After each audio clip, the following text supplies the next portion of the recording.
ومن آياته أن خلق لكم من أنفسكم أزواجا لتسكنوا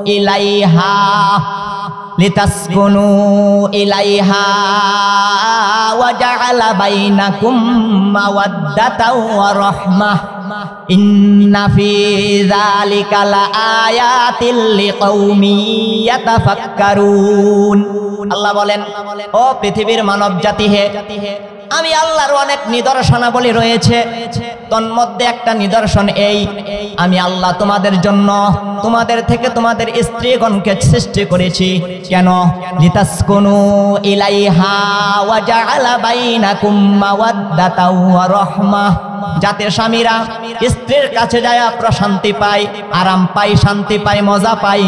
লিতাসকুনু ইলাইহা ওয়া জাআলা বাইনাকুম মাওয়াদ্দাতা ওয়া রাহমাহ, আমি আল্লাহ তাআলা স্বামী স্ত্রী পরস্পরের মাঝে মহব্বত এবং ভালোবাসার বন্ধন সৃষ্টি করে দিয়েছি।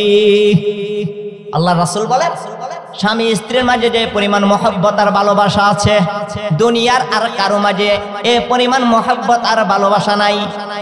মেয়ের বাড়ি খালিয়াবাই, ছেলের বাড়ি ধরেন ব্রাহ্মণবাড়িয়া, কিন্তু একদিন ইজাব কবুলের মাধ্যমে বিবাহ হয়েছে, তারপর কি যে একটা মিল মহব্বত।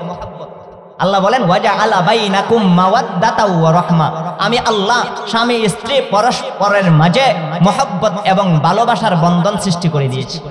এই মেয়েটা চিনে না, জানে না, ব্রাহ্মণবাড়িয়া যায় কিভাবে থাকবে? আল্লাহ বলেন, এটা আমি আল্লাহর পক্ষ থেকে রহমত আর দয়া, আর আমি আল্লাহ ভালোবাসা সৃষ্টি করে দিয়েছি। তাহলে স্বামীরা স্ত্রীর কাছে পাওনা 8টা, স্বামীর অধিকার 8টা। 1 নাম্বার তাআতুহু ফিল মা'রুফ, স্বামীর আনুগত্য করা 1 নাম্বার। আবু হুরায়রা রাদিয়াল্লাহু তাআলা আনহু বলেন, নবী করিম সাল্লাল্লাহু আলাইহি ওয়াসাল্লাম বলেন, লাউ কুনতু আমিরান আহাদান আই ইয়াসজুদা লি আহাদিন লা আমারতুল মারআতা আন তাসজুদা লি যাওজিহা। আল্লাহ রাসূল বলেন, আমি যদি কাউকে অন্য কোন লোকের প্রতি সিজদা করার আদেশ করতাম, তাহলে স্ত্রীকে আদেশ করতাম স্বামীকে সিজদা করার জন্য।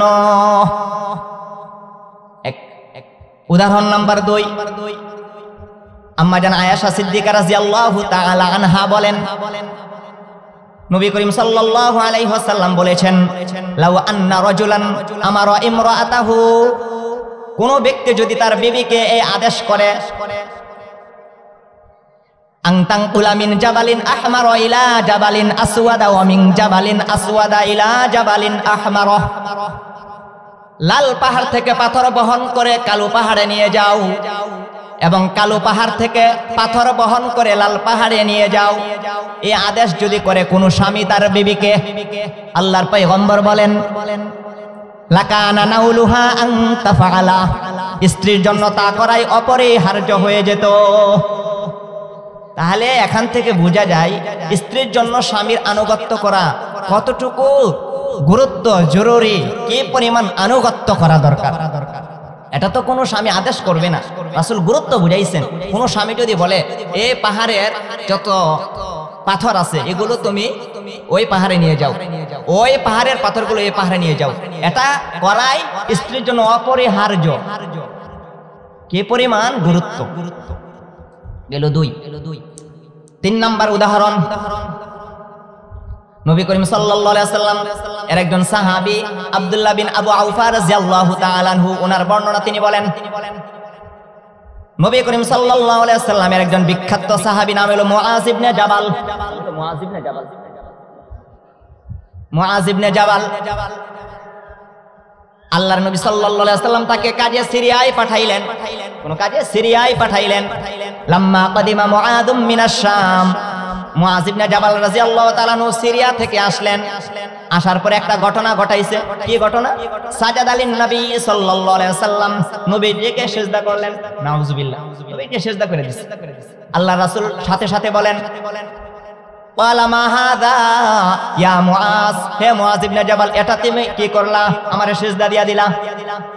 মুআয ইবনে জাবাল জবাব দেন, ইয়া রাসূলুল্লাহ, ইয়া হাবিবাল্লাহ, আতাইতু শাম, আপনি তো আমাকে কাজে শামে পাঠাইলেন, সিরিয়ায় পাঠাইলেন। সিরিয়া যাওয়ার পরে আমি একটা বিষয় লক্ষ্য করলাম, ফাওয়াফাকতুহুম ইয়াসজুদুনা লিআসাকিফাতিহিম, ওই সিরিয়ার মানুষেরা তাদের ধর্মীয় নেতাকে সিজদা দেয়, ও বাতারিকাতিহিম, এমনকি তারা শাসকদেরকেও সিজদা করে। যখন আমি এটা দেখলাম, মনে মনে ভাবলাম, মনে করলাম, আপনার চাইতে বড় ধর্মীয় নেতা তো আর কেউ নাই, আপনার চাইতে বড় শাসক তো আর কেউ নাই। সিজদা যদি দেওয়াই লাগে তাহলে তো আপনি সিজদা পাওয়ার বেশি উপযুক্ত, কাজে আমি আপনাকে সিজদা দিছি। মানুষ ধর্মীয় নেতাকে সিজদা দেয়, এমনকি শাসকদেরকে সিজদা দেয়, এটা দেখে আসছি। এই জন্য সবচাইতে বড় ধর্মীয় নেতা নবী মুহাম্মদুর রাসূলুল্লাহ সাল্লাল্লাহু আলাইহি ওয়াসাল্লাম। আপনার চাইতে বড় ধর্মীয় নেতা আর নাই, আপনার চাইতে বড় শাসক আর কেউ নাই। সিজদা দিলে তো আপনিই পাওয়ার যোগ্য, এজন্য সিজদা দিচ্ছি। আল্লাহ রাসূল বলেন, ফালা তাফআলু, ও মুআয ইবনে জাবাল, কখনো তুমি আর সিজদা দিবা না, কখনো দিবা না, ভুল করছো। লাউ কুনতু আমিরান, আমরা একটু তাড়াতাড়ি জানার ব্যবস্থা একটু জিকির করি, বিশৃঙ্খলা না করি। লা ইলাহা ইল্লাল্লাহ, লা ইলাহা ইল্লাল্লাহ, লা ইলাহা ইল্লাল্লাহ, লা ইলাহা ইল্লাল্লাহ। আল্লাহ রাসূল বলেন, ফালা তাফআলু, এই কাজ কখনো করবা না। রাসূল বলেন, লাউ কুনতু আমিরান আহাদান আইয়াসজুদা লিগাইরিল্লাহ লা আমারাতুল মারআতা আন তাসজুদা লিজাওজিহা, আমি নবী যদি কাউকে সিজদা করার অনুমতি দিতাম, আদেশ দিতাম আল্লাহ তাআলাকে ছাড়া, তাহলে নারীদেরকে বলতাম স্বামীকে সিজদা করার জন্য। এই কাজ আর করবা না, আল্লাহ ছাড়া কাউকে সিজদা দেওয়ার অনুমতি নাই। আল্লাহ রাসূল আরেকখানা হাদিসে বলেন, ওয়াল্লাযী নাফসু মুহাম্মাদিন বিয়াদিহি, আল্লাহ রাসূল বলেন, ওই আল্লাহর কসম, যে আল্লাহর হাতে আমি নবীর জীবন আর মরণ, ওই আল্লাহর কসম খায়া বলি। রাসূল কসম খাইতেছেন আল্লাহর নামে।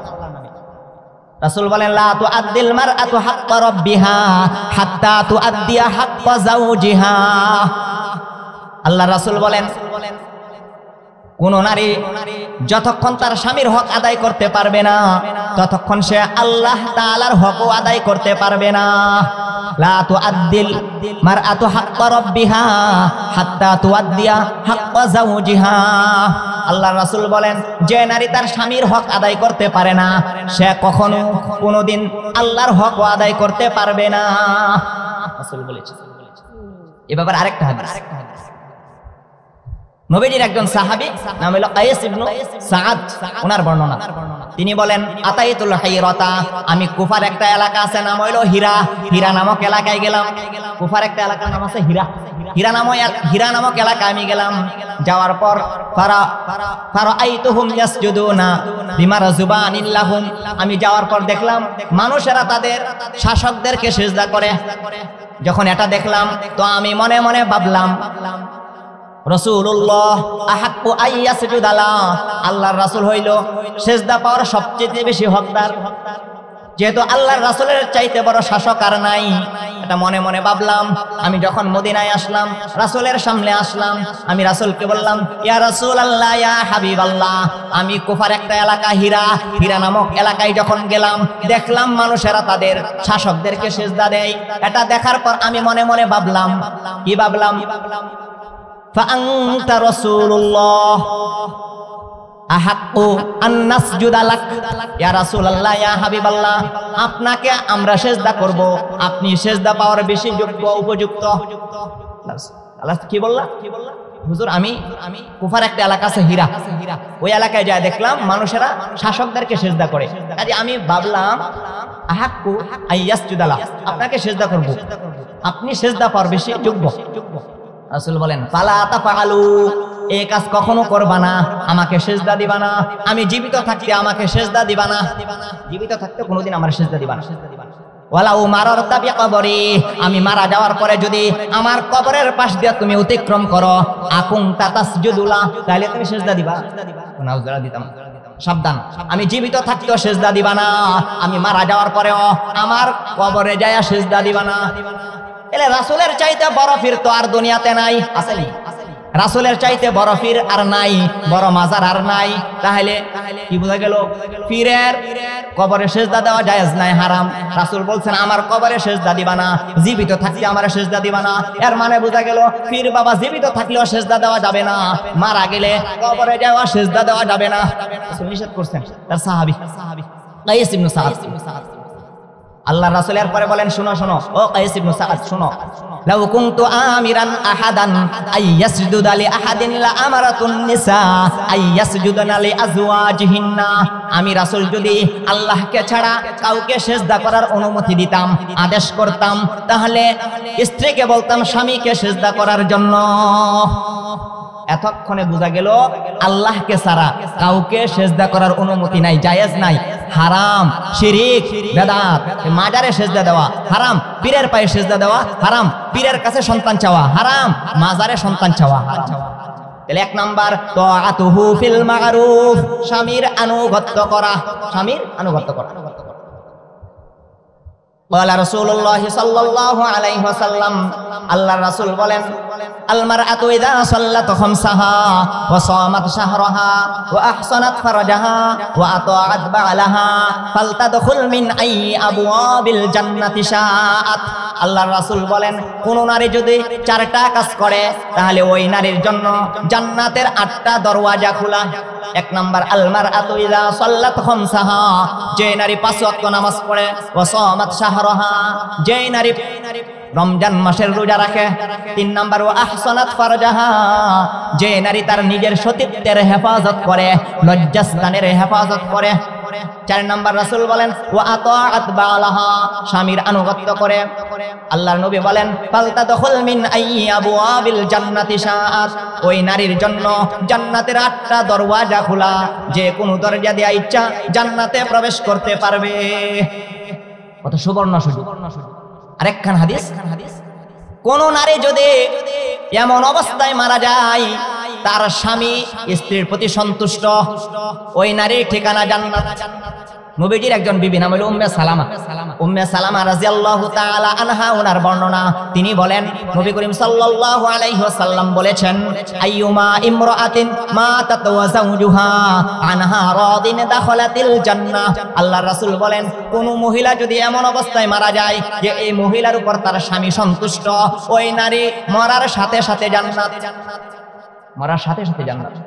কিন্তু স্বামী অসন্তুষ্ট, যতই নফল ইবাদত বন্দেগী করুক, যতই নামাজ হজ যাকাত যত ইবাদত বন্দেগী করুক, আল্লাহর দরবারে কবুল হবে না, আল্লাহর দরবারে পৌঁছবে না। এত নফল ইবাদত বন্দেগী করার দরকার নাই, এত নফল নামাজ পড়ার দরকার নাই, এত নফল রোজা রাখার দরকার নাই, এত নফল কোরআন তেলাওয়াত করার দরকার নাই। ফরজ ওয়াজিব ঠিক রাখা স্বামীকে যদি সন্তুষ্ট রাখতে পারে, রাসূল বললেন মরতে দেরি, জান্নাতে যাইতে দেরি না। অথচ আমরা মহিলারা স্বামীরে গুরুত্বই দেয় না। আমি কোরআন শরীফ পড়তেছি, নফল ইবাদত বন্দি করতেছি, অথচ নফলের চাইতে বেশি সওয়াব হবে স্বামীর খেদমত করলে, স্বামীকে সন্তুষ্ট করতে পারলে। এক নাম্বার তাআতুহু ফিল মা'রুফ, স্বামীর আনুগত্য করা।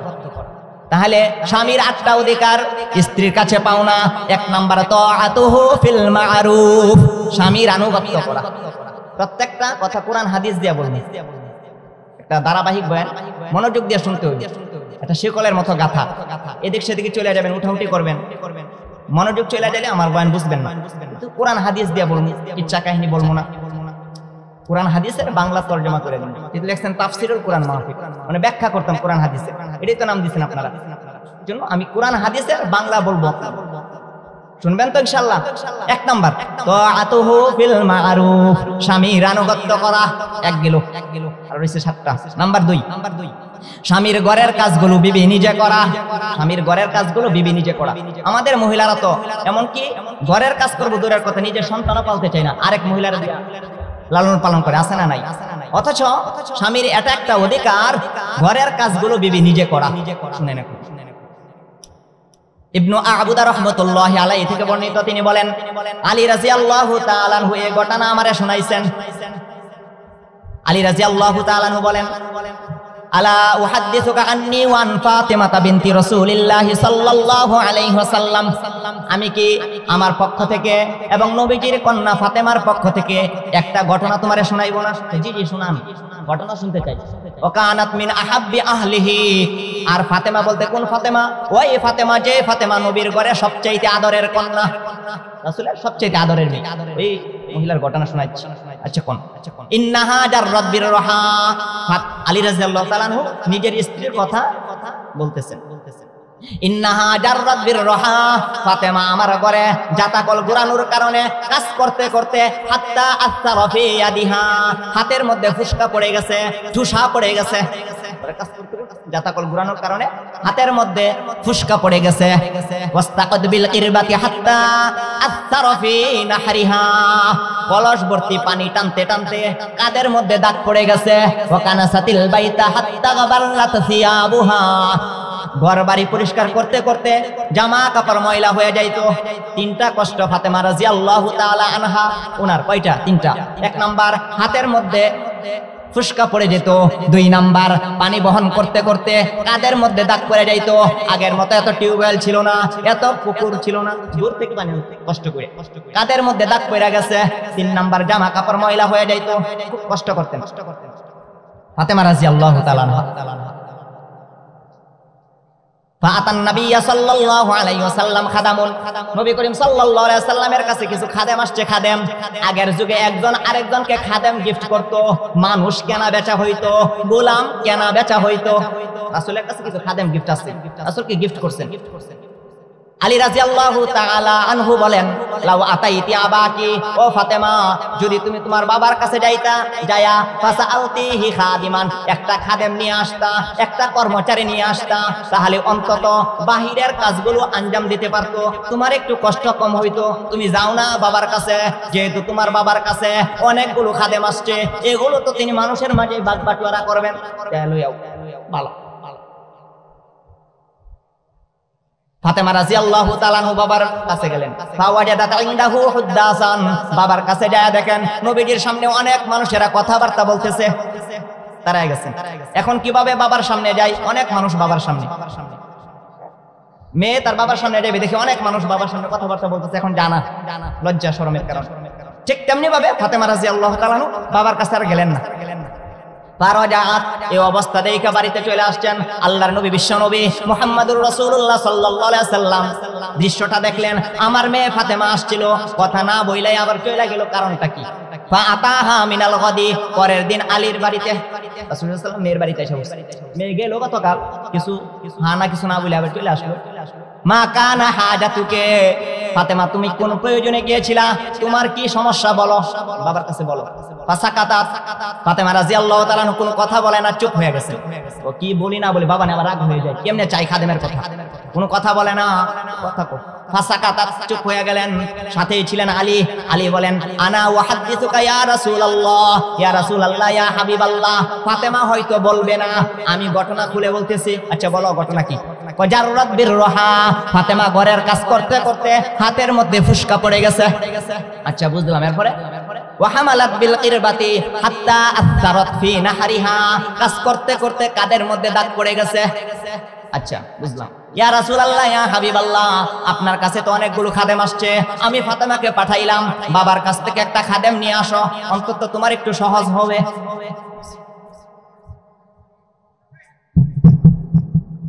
অন্তত তোমার একটু সহজ হবে। এবার নবী করিম সাল্লাল্লাহু আলাইহি ওয়াসাল্লাম ফাতেমার দিকে তাকায় বলে, ইত্তাকিল্লাহ, ফাতেমা তুমি আল্লাহরে ভয় করো। আরে ভয় করো, আল্লাহরে ভয় করো। চাইছে গোলাম, চাইছে খাদেম, না দিয়া উল্টা ওয়াজ করতেছেন রাসূল। ইত্তাকিল্লাহ, মেয়ে ফাতেমা তুমি আল্লাহরে ভয় করো। ওয়া আদ্দি ফারিদাতা রাব্বিকি, তোমার রবের ফরজ ইবাদতগুলা সঠিকভাবে আদায় করো। ওয়া আমালি আমালা আহলিকি, ঘরের কাজগুলো নিজে করো, ঘরের কাজ নিজে করো। এরপরে রাসূল বলেন, ফাইদা আখাযাতি মাদাজাকি, যখন কাজ করতে করতে ক্লান্ত হয়ে যাইবা, বিছানায় ঘুমাইতে যাইবা, তখন একটা কাজ করবা। ফাসাব্বিহি সালাসাও ওয়া সালাসিনা, 33 বার সুবহানাল্লাহ পড়বা। ওয়াহমাদি সালাসাও ওয়া সালাসিনা, 33 বার আলহামদুলিল্লাহ পড়বা। ওয়া কাব্বিরি আরবাআন ওয়া সালাসিনা 34 বার আল্লাহু আকবার পাঠ করবা ফাতিল কামিআতুন এই হলো 100 বার 33 বার সুবহানাল্লাহ পড়বা 33 বার আলহামদুলিল্লাহ পড়বা 34 বার আল্লাহু আকবার পাঠ করবা যখন ঘুমাইতে যাবা বিছনায় সারা দিন কাজ করে ক্লান্ত হয়ে পড়ছো বিছানায় যাবা আমল করো ওই যে 100 ফাহিয়া খায়রুল লাক মিন খাদেম এই যে তোমার একটা আমল শেখায়া দিলাম 3 তাসবির আমলটা শেখায়া দিলাম এটা একজন খাদেমের চাইতে শ্রেষ্ঠ আমল করো খাদেম দিছে না আমল শিখাই দিছে আমল শিখাইছে খাদেম দেয় নাই কর্মচারী দেয় নাই নিজে কাজ করবা আল্লাহরে ভয় করো আল্লাহর ফরজ ইবাদত সঠিকভাবে আদায় করবা আর এই আমল করো এখান থেকে বোঝা যায় কেউ যদি সারা দিন কাজ করতে করতে ক্লান্ত হয়ে যায় শরীর দুর্বল হয়ে পড়ে যদি বিছানায় গিয়ে 33 বার সুবহানাল্লাহ পড়ে 33 বার আলহামদুলিল্লাহ পড়ে 34 বার আল্লাহু আকবার পাঠ করে আল্লাহ তাআলা সারা দিনের ক্লান্তি দূর করে দিবেন আগের শক্তি আবার ফিরাইয়া দিবেন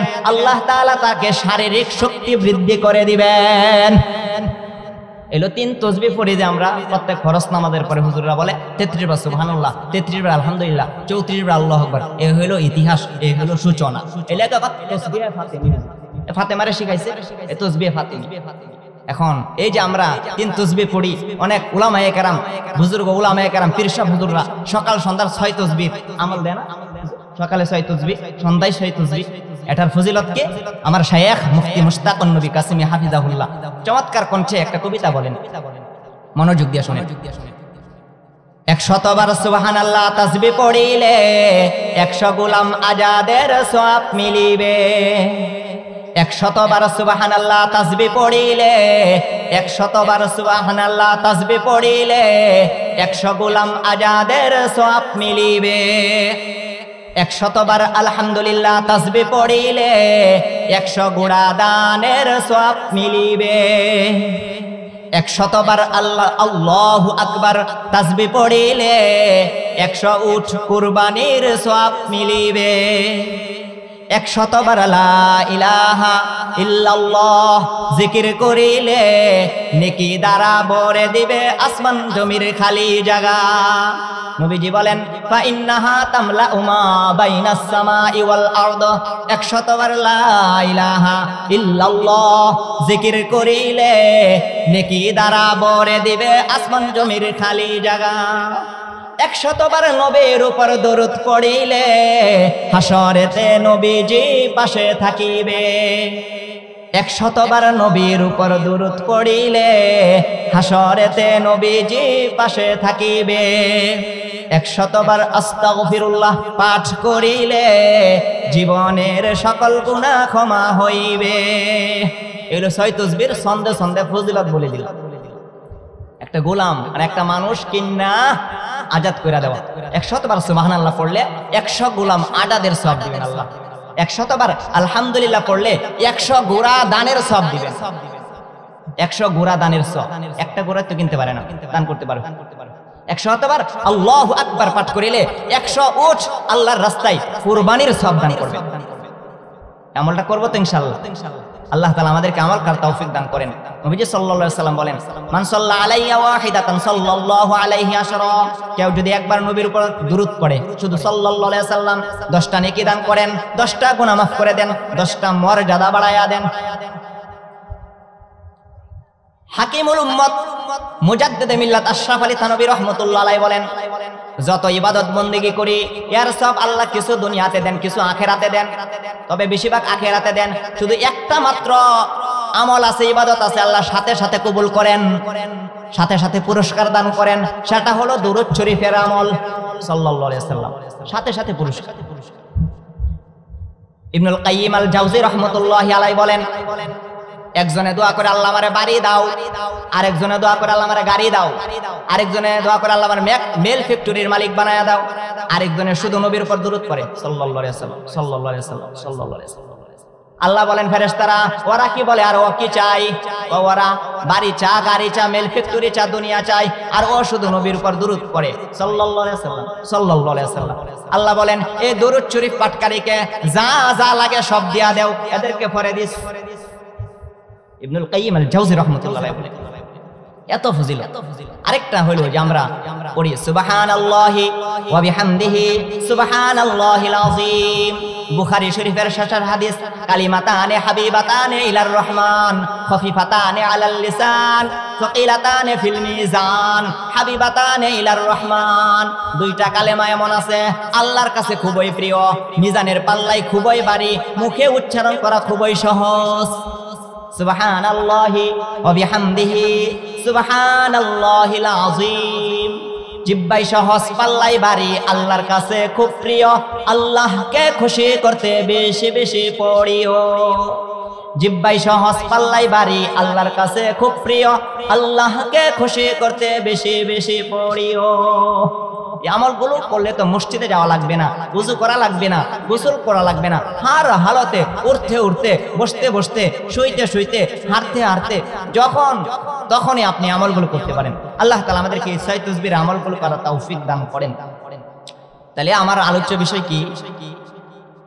স্বামীর 8 অধিকার। কয় অধিকার? 1 নাম্বার স্বামীর আনুগত্য করা, 2 নাম্বার বিবি ঘরের কাজগুলো নিজে করা, স্বামীর ঘরের কাজগুলো বিবি নিজে করা। এই কথা যখন রাসূল বলেছেন এই আমলগুলো করবা, খাদেম দিতাম না, 3 তাসবিহ পড়বা ঘুমাইতে গেলে, তাহলে আল্লাহ তাআলা তোমার কাজকে সহজ করে দিবেন। কাজ করলেও তোমার শরীরে লাগতো না, ক্লান্তি আল্লাহ দূর করে দিবেন, আগের শক্তি বাড়ায়া দিবেন, ফিরাইয়া দিবেন। আমল শিখাই দিছে, গোলাম দিছে না।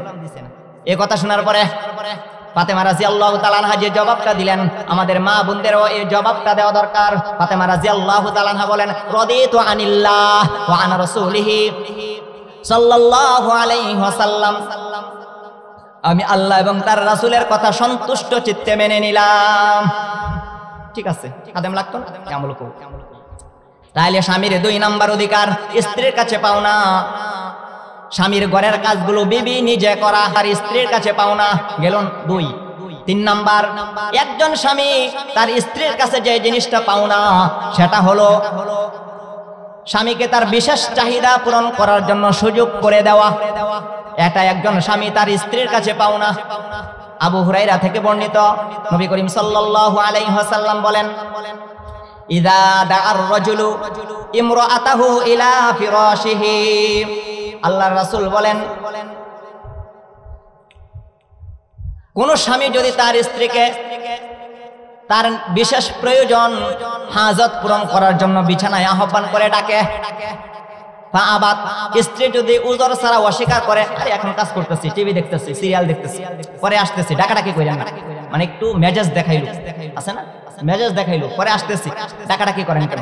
রাসূল বলেন, ইযা দাআর রাজুলু ইমরাআতাহু ইলা ফিরাশিহি, আল্লাহ রাসূল বলেন, স্বামী যদি তার স্ত্রীকে বিছানায় আহ্বান করে, ডাক দেয় তার নিজের হাজত প্রয়োজন পূরণ করার জন্য, বা আবাদ, স্ত্রী যদি অস্বীকার করে, অস্বীকৃতি জানায়, ডাকে সাথে সাথে সাড়া না দেয়, বাবা তাগদবানা আলাইহা, আল্লাহ রাসূল বলেন, ওই স্বামী যদি সারা রাত্র স্ত্রীর উপর অসন্তুষ্টি অবস্থায় কাটায়া দেয়, রাগান্বিত অবস্থায় কাটিয়ে দেয় সারাটা রাত্র, আল্লাহ রাসূল বলেন, লাআনাতহাল মালাইকাতু হাত্তা তুসবিহা, আল্লাহর সমস্ত ফেরেশতাকুলেরা ওই নারীর উপর অভিশাপ দিতে থাকে, লানত দিতে থাকে, সারাটা রাত্র ওই নারীর উপর ফেরেশতারা অভিশাপ দিতে থাকে, লানত দিতে থাকে, যদি স্বামীর ডাকে সাড়া না দেয়। তাহলে 3 নাম্বার অধিকার, একজন স্বামী তার স্ত্রীর কাছে যে জিনিসটা পাও না সেটা হলো স্বামী যখন ডাক দেয় সাথে সাথে স্বামীর ডাকে সাড়া দেওয়া, স্বামীর বিশেষ চাহিদা পূরণ করার জন্য স্ত্রী সুযোগ করে দেওয়া, এটা একজন স্বামী তার স্ত্রীর কাছে পাও না। গেল 3। স্বামীর 4 নাম্বার অধিকার, স্ত্রী নিজেকে সব সময় স্বামীর কাছে মোহনীয় করে উপস্থাপন করা, স্বামীর জন্য সাজসজ্জা গ্রহণ করা, এটা হলো স্বামীর 4 নাম্বার অধিকার, স্বামীর জন্য সাজসজ্জা করা। স্ত্রী নিজেকে সব সময় স্বামীর কাছে মোহনীয় করে উপস্থাপন করার চেষ্টা করা। আমাদের নারীরা, মহিলারা যখন বাজারে যা, হাটে যা, পার্কে যা, বেড়াইতে যা, তখন সবচেয়ে দামি কাপড়, অলংকার, সাজসজ্জা গ্রহণ করে, ঠিক না ঠিক? অথচ ইসলামের বিধান হলো লা ইউবদিনা যিনাতাহুন্না ইল্লা লিবুলাতিহিন, স্বামী ছাড়া কারো সামনে সৌন্দর্য দেখাইতে পারবা না। যে সাজসজ্জা কার, এত দামি কাপড়, হ্যাঁ, এত ভালো কাপড়, এগুলো সুকেসের ভিতর, আলমারের ভিতর ঢুকায় রাখে। বেড়াইতে যাবে, কোনো জায়গায় যাবে, তখন পরিধান করে। অথচ রাসূল বলেন না, স্বামীকে আকর্ষণীয় অবস্থায় দেখাও, স্বামীকে নিজের প্রতি আকৃষ্ট করো, তাহলে সব হবে। আর ভিন্ন পুরুষ দেখলে জিনার গুনাহ হবে। তাহলে এটা হলো স্বামীর 4 নম্বর অধিকার। স্ত্রী নিজেকে সবসময় স্বামীর কাছে মোহনীয় করে উপস্থাপন করার চেষ্টা করা, নিজেকে সাজসজ্জা করা স্বামীর জন্য। আল্লাহ রাসূলকে প্রশ্ন করে, এই লালি রাসূলুল্লাহ সাল্লাল্লাহু আলাইহি ওয়াসাল্লাম, আল্লাহ রাসূলকে প্রশ্ন করা হইল, ইয়া রাসূলুল্লাহ ইয়া হাবিবাল্লাহ, আইয়ুন নিসাই খায়রুন, কোন নারী শ্রেষ্ঠ? আল্লাহ রাসূল বলেন, 3 গুণ ওয়ালি নারী শ্রেষ্ঠ। আল্লাতী তাসুররুহু ইযা নাযারা, স্বামী যখন বিবির দিকে তাকায় তখন স্বামীকে আনন্দিত করে, স্ত্রীকে দেখলে স্বামী খুশি হয়ে যায়, 1 নাম্বার। 2 নাম্বার, ওয়া তুতিউহু ইযা আমারা, স্বামী যখন কোনো বৈধ কাজের আদেশ করে, কোনো হুকুম করে, স্ত্রীর সাথে সাথে পালন করার চেষ্টা করে, 2 নাম্বার গুণ। 3 নাম্বার, ওয়ালা তুখালিফুহু ফি নাফসিহা ওয়া মালিহা বিমা ইয়াকরাহু, নিজের সতীত্ব হেফাজতের ক্ষেত্রে এবং স্বামীর ধন সম্পদ হেফাজতের ক্ষেত্রে কখনো খেয়ানত করে না।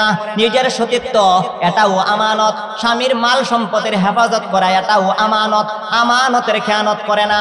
আল্লাহর রাসূল বলেন, এই যে 3টা গুণ বললাম, 1 নাম্বার, স্বামী যখন বিবির দিকে তাকায় তখন স্বামীকে আনন্দিত করে। 2 নাম্বার, স্বামী যখন কোনো হুকুম করে যথাসাধ্য জান প্রাণ দিয়া করার চেষ্টা করে। 3 নাম্বার, নিজের সতীত্ব স্বামীর ধন সম্পদের হেফাজত করে। আল্লাহর রাসূল বলেন, এই 3 গুণ ওয়ালি নারীকে আমি রাসূল দুনিয়ার শ্রেষ্ঠ নারী হিসাবে ঘোষণা করলাম, জান্নাতি নারী হিসাবে ঘোষণা করলাম। 3 গুণ ওয়ালা নারী জান্নাতি নারী, দুনিয়ার শ্রেষ্ঠ নারী। পয়েন্ট কয় নাম্বার চলতেছে? 4 নাম্বার, মনে রাখবেন, 8টা শেষ, আমার পয়েন্ট শেষ। 4 নাম্বার চলতেছে, স্ত্রী নিজেকে সবসময় স্বামীর কাছে মোহনীয় করে উপস্থাপন করার চেষ্টা করা। সাধারণত একটা নারীর 3 ধরনের বিষয়ে স্বামী সন্তুষ্ট হয়ে যায়। 3 ধরনের বিষয়। 1 নাম্বার, লিহুসনিহা ইনদাহু, স্ত্রীর সৌন্দর্যের কারণে স্বামী খুশি হয়ে যায়, 1 নাম্বার। 2 নাম্বার, ওমা হি আলাইহি মিন জিনাতিন ওয়া নাযাফাতিন, স্ত্রীর সাজসজ্জা বা স্বামী যে অলংকার দিছে এগুলো পরিধান করলে স্বামী দেখলে মাঝে মাঝে খুশি হয়ে যায়, 2। 3 নাম্বার, লিদাওয়ামি ইশতিগালিহা বিত্তাআত, সর্বদা আনুগত্য করার কারণে স্বামী খুশি হয়ে যায়, অনর্থক সময় কাটান না। যখন এই স্বামী দেখে কোরআন তেলাওয়াত করে, জিকির আজকার করে, যখন স্বামী দেখে ইসলামিক বই পড়ে, এই অবস্থা দেখে যখন স্বামী খুশি হয়ে যায়, অনর্থক সময় কাটানা, ইসলাম অনুযায়ী দিন অনুযায়ী সময় কাটাই, কিতাবাদি পড়ে, কোরআন পড়ে, হাদিস পড়ে, এই বিষয়গুলো দেখলে স্বামী খুশি হয়ে যায়। তাইলে সাধারণত একটা নারীর 3 ধরনের বিষয়ে স্বামী খুশি হয়ে যায়। ইহুসনিহা ইনদাহু, তার সৌন্দর্যের কারণে। 2 নাম্বার, ওমা হি আলাইহি মিন জিনাতিন ওয়া নাযাফাতিন, স্বামী যেই অলংকার দিছে এগুলো পরিধান করলে স্বামী দেখলে খুশি হয়ে যায়। 3 নাম্বার, সর্বদা আনুগত্য করার কারণে স্বামী খুশি হয়ে যায়। গেল 4 নাম্বার পয়েন্ট। 4 নাম্বার,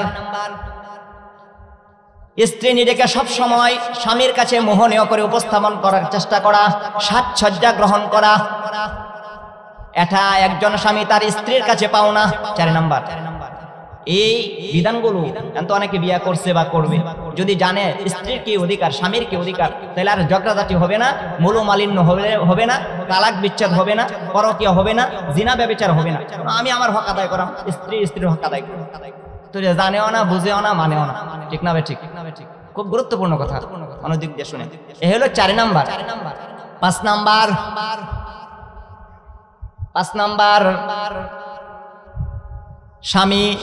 স্বামীর অনুমতি ছাড়া স্ত্রী নফল ইবাদত করবে না।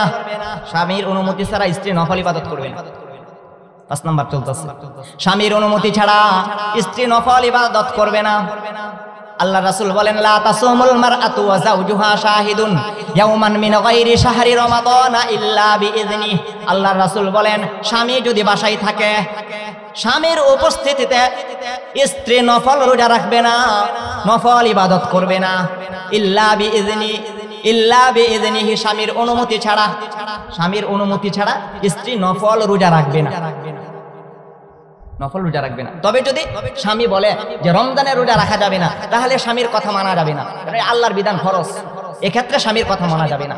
তবে নফল রোজা রাখতে হলে স্বামী যদি বাড়িতে থাকে, উপস্থিত থাকে, তাহলে বিবির স্বামীর কাছে অনুমতি নিয়ে নফল রোজা রাখতে হবে।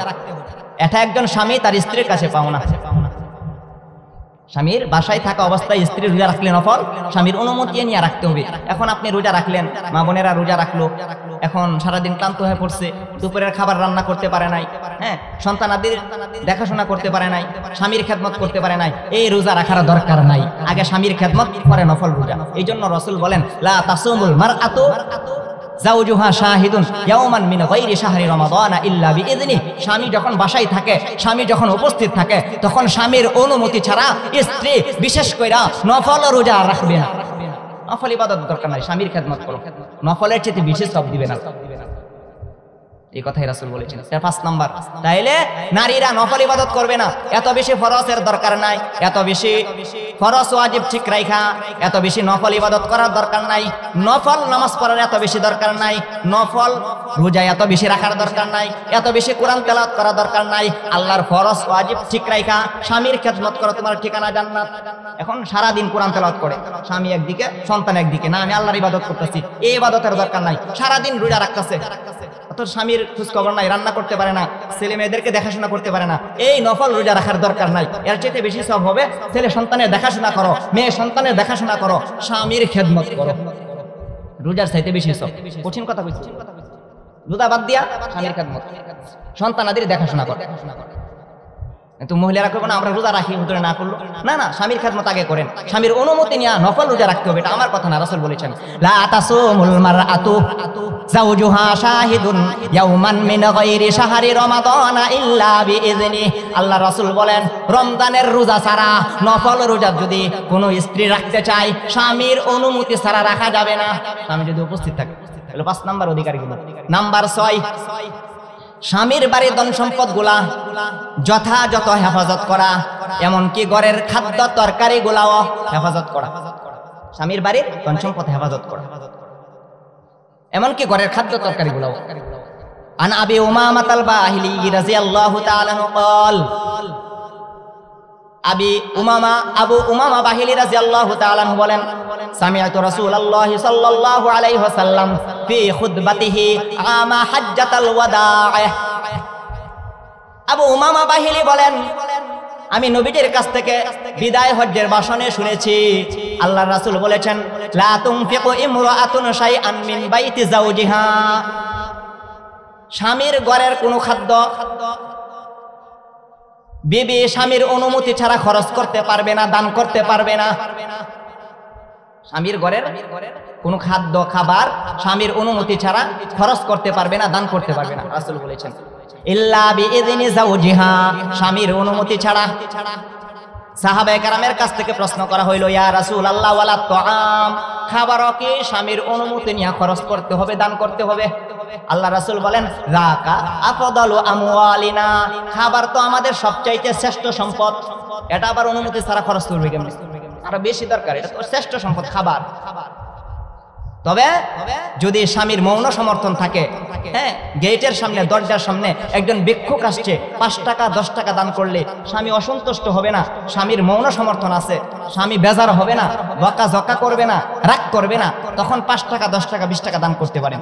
যদি জানেন যে আপনার স্বামীর রাগ করবে, অসন্তুষ্ট হবে, তখন স্বামীর অনুমতি ছাড়া স্বামীর বাড়ি থেকে ভিক্ষা দেওয়া যায়।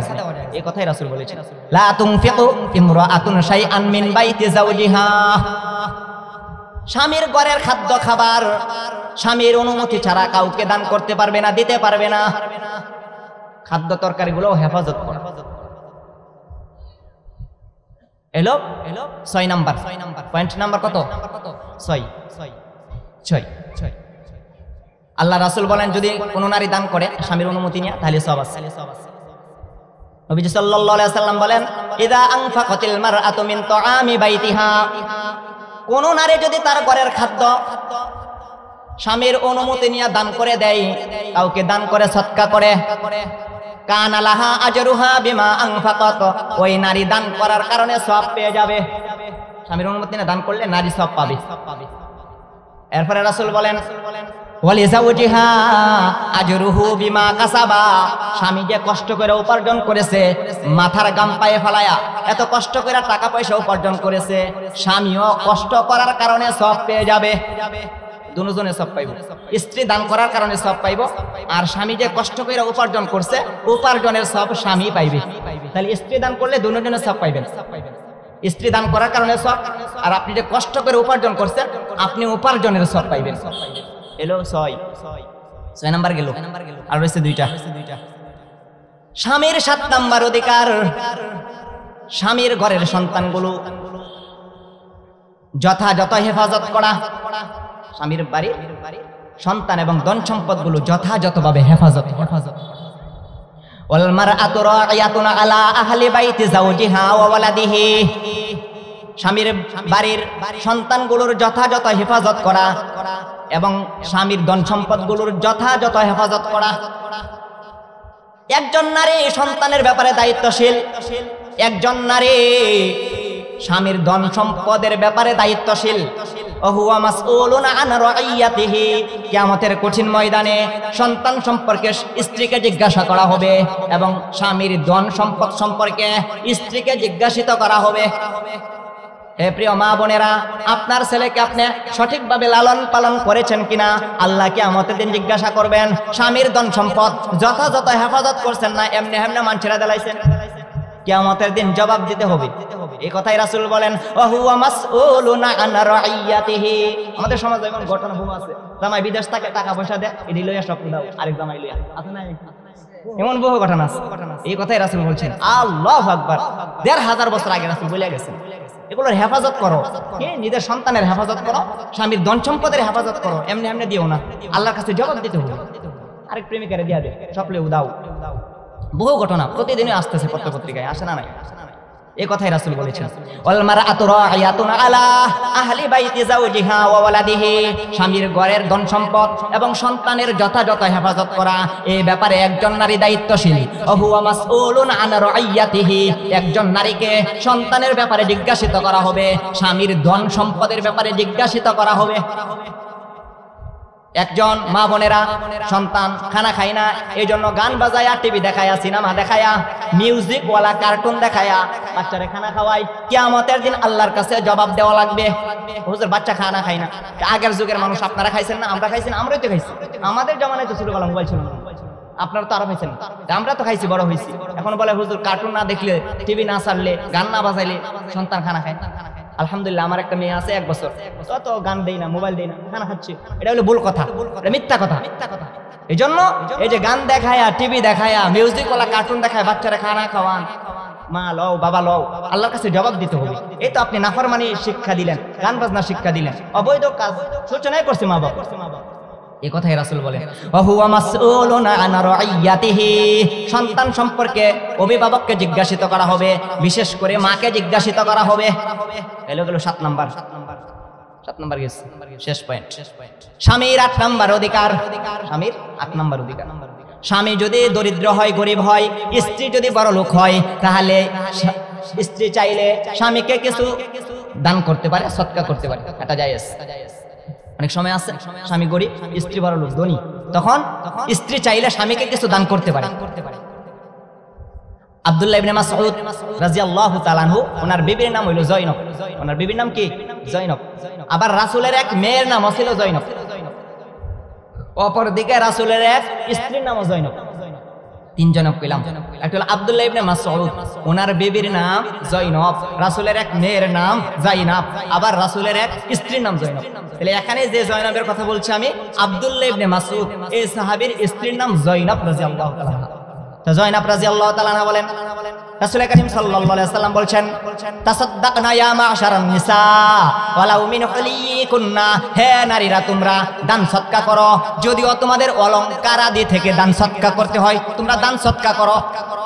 আব্দুল্লাহ বিন মাসউদ, ওনার বিবি জয়নব এই কথা শোনার পরে স্বামীর কাছে আয়েশা পড়ছেন। স্বামীর নাম আব্দুল্লাহ। তিনি বলেন, আমার স্বামী আব্দুল্লাহর কাছে চলে আসলাম। আয়েশা বলতাছে, ইন্নাকা রাজুলুন খফীফুন, আপনি তো দুর্বল মানুষ, আপনার টাকা পয়সা কম, রাতুল ইয়াদি, আপনার টাকা পয়সা কম, দুর্বল মানুষ, গরিব মানুষ, একটা কাজ করেন। এই মাত্র রাসূল হাদিস শুনাইছেন, এই মাত্র রাসূল শুনাইছেন আমারে। কি শুনাইছেন?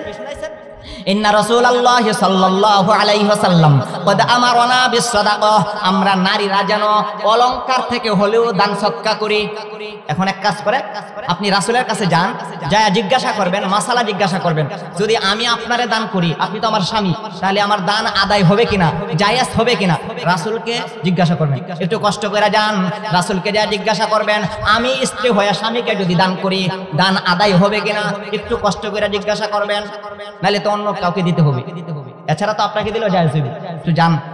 আব্দুল্লাহ ইবনে মাসউদ উনি একজন আলেম সাহাবী ছিলেন, আলেম সাহাবী। আলেম যারা এটা একটু প্রেস্টিজ ব্যক্তিত্ব, মানে আত্মমর্যাদা বোধ বলা হয়। উনি বলেন না, আমি এই ব্যাপারে জিজ্ঞাসা করতে পারবো না, তুমি যাও। যায়নাব রাদিয়াল্লাহু তাআলা আনহু বলেন, আমার স্বামী যাই নাই, আমি চলে গেলাম রাসূলের দরবারে।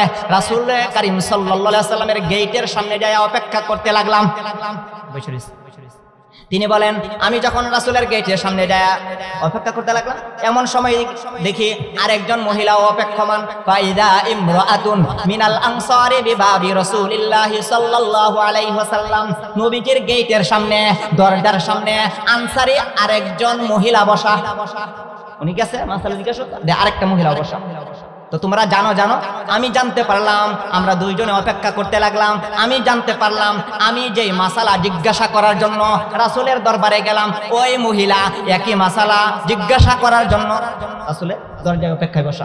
বুঝা গেল, দুই মহিলা একই মাসালা জানার জন্য কি ঘটনাক্রমে মিল গেছে, দুজনের মাসালা ফতোয়া একটা জিজ্ঞাসা করবো রাসূল, দুইজন অপেক্ষা করতে লাগলাম। আমরা দুইজন, জয়নব আরেকজন আনসারী এক মহিলা, দুইজন অপেক্ষা করতে লাগলাম রাসূলের গেটের সামনে, দরজার সামনে। এমনি বেলাল রাদিয়াল্লাহু তাআলা আনহু বাহির হয়ে আসলেন। আমরা বললাম, ইতি রাসূলুল্লাহ সাল্লাল্লাহু আলাইহি ওয়াসাল্লাম, যাও নবীজির কাছে যাও, ফাআখবিরহু, যা বলবা কি আন্না ইমরাআতাইন তাসআলানিকা, আমরা দুইজন মহিলা এই মাসালাটা জিজ্ঞাসা করতেছি, যদি পরিবারের পক্ষ থেকে, স্বামীর পক্ষ থেকে যদি স্বামীকে দান সদকা করি, দান সদকা আদায় হবে কিনা, এটা জানাইবা, রাসূলকে জিজ্ঞাসা করবা মাসালাটা। তবে একটা কথা শোনো, ওয়ালা তুখবিরহু মান নাহনু, তবে এখানে যে আমরা দুইজন মহিলা, কে কে এই কথাটা রাসূলকে কইও না। আমরা যে জয়নব আরেকজন আনসারী মহিলা, যে আমরা দুইজনের কথা কইও না, মাসালা জিজ্ঞাসা করে আইয়া পড়ব, এটা বলছি। আবার এটা বলছে না যে রাসূল জিজ্ঞাসা করলে বইল না, এই কথা বলছে না যে নিজের পক্ষ থেকে বলবা না যে আমরা কারা, তো মাসালা জিজ্ঞাসা করে আয়েশা করবে। রাসূলের কাছে গেছে, তাই প্রশ্ন করলেন, ইয়া রাসূলুল্লাহ, ইয়া হাবিবাল্লাহ, দুইজন মহিলা গেটের সামনে অপেক্ষমান, এই মাসালা জিজ্ঞাসা করছে। আল্লাহ রাসূল, মানহুমা, এই দুইজন কারা, দুইজন কারা? রাসূল জিজ্ঞাসা করছে, বলছে যে নিজের পক্ষ থেকে বলবা না, রাসূল জিজ্ঞাসা করলে তো বলতেই হবে। রাসূল প্রথমে বলতেছে মানহুমা, দুইজন মহিলা কারা? এখন বেলাল রাদিয়াল্লাহু তাআলা বলেন, ইমরাআতুন মিনাল আনসার, একজন হলো আনসারী সাহাবীর একজন স্ত্রী, আরেকজন জয়নব। রাসূল বলেন, আইয়ু জায়ানিবু, এই কোন জয়নব? জয়নব তো তিনজন, রাসূলের বিবির নাম জয়নব, রাসূলের মেয়ের নাম জয়নব, আব্দুল্লাহ ইবনে মাসউদ উনার স্ত্রীর নাম জয়নব। কোন জয়নব? আইয়ু জায়ানিব, কোন জয়নব? তখন তিনি বলেন, বেলাল রাদিয়াল্লাহু তাআলা বলেন, ইমরাআতুন আবদুল্লাহ, আব্দুল্লাহ ইবনে মাসউদের বিবি জয়নব। রাসূল বলেন, যাও লাহুমা আজরানে, তাদের ডাবল সওয়াব হবে, ডাবল সওয়াব হবে, যা জানা দাও, ডাবল সওয়াব। আজরুল করাবাতি ওয়া আজরুস সাদাকাতি, একটা হলো দান করার সওয়াব, আর একটা হলো আত্মীয়তার বন্ধন রক্ষা করার সওয়াব, এজন্য ডাবল সওয়াব হবে। আপনার ভাই অথবা আপনার পাড়া প্রতিবেশী আত্মীয়, তাকে দান করলে ডাবল সওয়াব। আল্লাহ রাসূল বলেন, এক নাম্বার আজরুল করাবাতি, আত্মীয়তার বন্ধন রক্ষা করার সওয়াব, দুই নাম্বার ওয়া আজরুস সাদাকাতি, একটা হলো দান সৎকার সওয়াব, আর একটা হলো আত্মীয়তার বন্ধন রক্ষা করার সওয়াব। আল্লাহ ডাবল সওয়াব দিবেন যদি তোমার স্বামীকে দান করো। এখন তাহলে স্বামী ব্যবসা দিছে, ব্যবসায় লস হয়েছে, চুরি হয়েছে, ডাকাতি হয়েছে, এখন স্বামী স্ত্রীর স্বর্ণ গহনা আছে, মাল সম্পদ আছে, স্ত্রী যদি চায় যে আমার স্বামীকে কিছু দান করে দিয়া দিলাম, তাহলে স্ত্রী স্বামীকে দিতে পারবে, দেওয়া জায়েজ আছে, ডবল সওয়াব হবে। তাহলে একজন স্বামী তার স্ত্রীর কাছে এটাও একটা পাওনা, স্ত্রী চাইলে স্বামীকে কিছু দান করতে পারে, তাহলে ডাবল সওয়াব। বলতে বলতে আমার 8 পয়েন্ট শেষ। হুজুরকে নিয়ে আসেন, হুজুর অপেক্ষমান, হুজুর অনেক দূর থেকে আসছে, আবার ঢাকা চলে যাবেন। তাহলে আমি যে বিষয়ে আলোচনা করতেছিলাম, স্বামীর 8টা অধিকার স্বামীরা স্ত্রীর কাছে পাও না। 8টা অধিকার স্বামীরা স্ত্রীর কাছে পাও না। 1 নাম্বার, স্বামীর আনুগত্য করা। 1 নাম্বার, মা বোনেরা মনোযোগ দিয়ে শুনেন। 1 নাম্বার, স্বামীর আনুগত্য করা। 2 নাম্বার, ঘরের কাজগুলো বিবি নিজে করা। 2। 3 নাম্বার, স্বামীকে তার বিশেষ চাহিদা পূরণ করার জন্য স্ত্রী সুযোগ করে দেওয়া। এটা স্বামীর 3 নাম্বার অধিকার। 4 নাম্বার, স্ত্রী নিজেকে সব সময় মোহনীয় করে উপস্থাপন করার চেষ্টা করা, স্বামীর জন্য সাজ সজ্জা করা। এটা স্বামীর 4 নাম্বার অধিকার। স্বামীর 5 নাম্বার অধিকার, স্ত্রী নফল ইবাদত করবে না, বিশেষ করে নফল রোজা রাখবে না স্বামীর অনুমতি ছাড়া। গেল 5। 6 নাম্বার, স্বামীর বাড়ির ধন সম্পদ, এমনকি ঘরের খাদ্য তরকারিগুলাও যথাযথ হেফাজত করা, অন্যথায় আল্লাহর কাছে জবাব দেওয়া লাগবে। এগুলোর হেফাজত করা। এগুলো 6। 7 নাম্বার, স্বামীর সন্তানগুলোর যথাযথ হেফাজত করা। এই সন্তানের ব্যাপারে, স্বামীর মালের ব্যাপারে স্ত্রীকে জিজ্ঞাসিত করা হবে। গেল 7। গেল 8। এখন 8 নাম্বার, স্বামী যদি গরিব হয়, অসহায় হয়, দরিদ্র হয়, স্ত্রী যদি বড়লোক হয়, স্ত্রীর কাছে স্বর্ণ গহনা বেশি পরিমাণে আছে, যদি স্ত্রী চাই তাহলে স্বামীকে দান করতে পারে, সদকা করতে পারে, তাহলে আল্লাহ তাআলা ডাবল সব দান করবেন। এই হলো স্বামীর 8টা অধিকার। 8টা পয়েন্ট মনে রাখবেন তো ইনশাআল্লাহ। আল্লাহ তাআলা আমাদেরকে এই 8টি পয়েন্ট, মা বোনদেরকে বিশেষ করে মনে রাখা স্বামীর হকগুলা আদায় করার তৌফিক দান করেন। সকলে বলুন আমিন। এখনো যারা বাহিরে চলে আসছে, হুজুর চলে আসছেন, এখনো যারা বাহিরে আছেন সবাই ভিতরে চলে আসছি। আজকে আমাদের অত্যন্ত শ্রদ্ধা মহব্বতের প্রিয় বড় ভাই বন্ধুবর হযরত মাওলানা মুফতি রহমতুল্লাহ নূরী সাহেব হাফিজাহুল্লাহ, খতিব নয়ানী চালা কেন্দ্রীয় জামে মসজিদ, উত্তরা তুরাগ, ঢাকা।